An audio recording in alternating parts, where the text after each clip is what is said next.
Welcome back to a new episode എന്ന് പറയാൻ പറ്റില്ല, ന്യൂ വീഡിയോ. അപ്പം നമ്മുടെ മോർണിംഗ് റൊട്ടീൻസൊക്കെ അതിൻ്റെ വഴിക്ക് അങ്ങോട്ട് പോകുന്നുണ്ട്. എനിക്കിന്നൊരു ഫംഗ്ഷൻ ഉണ്ട് ഈവനിങ്. സോ അതിന് മുമ്പുള്ള എൻ്റെ ഒരു കംപ്ലീറ്റ് ഡേ അങ്ങോട്ട് നോക്കിയാലോ. സോ സിന്നമൺ വെള്ളം കുടിച്ചു, വാട്ടർ ഫിൽ ചെയ്തിട്ടുണ്ട്, എല്ലാം കംപ്ലീറ്റ് ചെയ്തു. ഇതാണ് എൻ്റെ ബ്രേക്ക്ഫാസ്റ്റ് കേട്ടോ. പിന്നെ അതിനൊപ്പം തന്നെ അങ്ങോട്ട് നിന്നില്ല, ഒരു ചായയും ഒരു മുറുക്കുമായിട്ട് അങ്ങോട്ട് ബ്രേക്ക്ഫാസ്റ്റ് കംപ്ലീറ്റ് ചെയ്തു. വീട്ടിലെ ബോബോ കുട്ടികളുടെ ഫുഡാട്ടോ പ്രിപ്പയർ ചെയ്യുന്നത്. ഇപ്പോൾ ഞാൻ എൻ്റെ ലഞ്ച് അടിപൊളിയായിട്ട് കഴിച്ചത് എടുക്കാൻ വിട്ടുപോയിട്ടുണ്ട്. നല്ല ചോറും പരിപ്പ് കറി, പപ്പടം, 1-2 ഉപ്പേരി എല്ലാം ആയിട്ടുള്ള ഒരു സദ്യയല്ല ലഞ്ചായിരുന്നു. ഞാനത് എടുക്കാൻ വിട്ടുപോയി. ഇത് ഞാൻ ഉണ്ടാക്കിയ ബട്ടർ മിൽക്കാട്ടോ, രക്ഷയില്ല. പിന്നെ നമ്മുടെ സ്ഥിരം ആൾ എത്തിയിട്ടുണ്ട്. ഇന്നൊരു ഫംഗ്ഷൻ ഉണ്ടെന്ന് പറഞ്ഞിട്ടുണ്ടായിരുന്നല്ലോ, അപ്പം ഞാൻ അതിന് വെയർ ചെയ്യുന്ന കുർത്തി ഇതാണ്. കുറേ ഇയറായിട്ട് എൻ്റെ കയ്യിലുള്ള കുർത്തിയാണ്.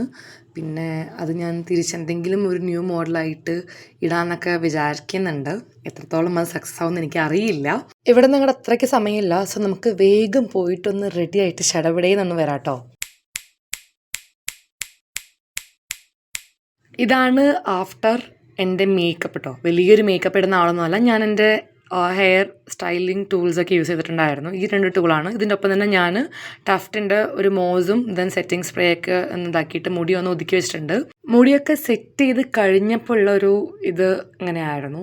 ആൻഡ് ഇറ്റ്സ് റിയലി എന്താ പറയുക, ഗോർജിയസ്. നമ്മളെ തന്നെ അഡ്മയർ ചെയ്യുന്ന ഒരിതായിരുന്നു. സോ നമ്മൾ സ്പ്രേ ഒക്കെ അടിച്ചിട്ട് അങ്ങനെ പോകാൻ റെഡിയായി.